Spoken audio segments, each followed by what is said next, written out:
វីដេអូនេះយើងនឹងមករៀនអំពីស្រៈនិស្ស័យស្រៈ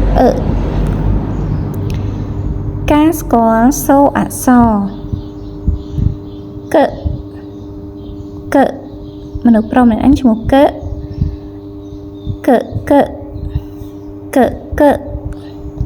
ការស្គាល់តួអក្សរស្រៈដូចជាកចឹងកហ្នឹងគឺមាន់ឈ្មោះកស្រៈការអានព្យាង្គកខខចឆ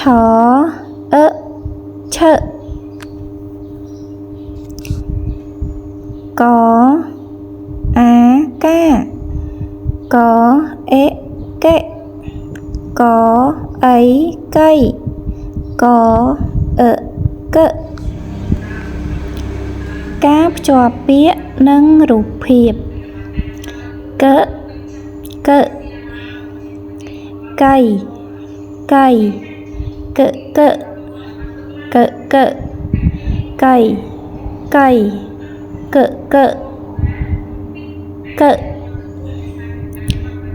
យើងភ្ជាប់ទៅរូបកៃ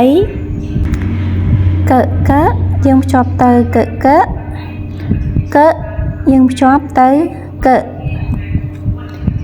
ការអានអត្ថបទខ្លីនេះគឺមាន់កហើយនេះគឺជាកណ្ដៀ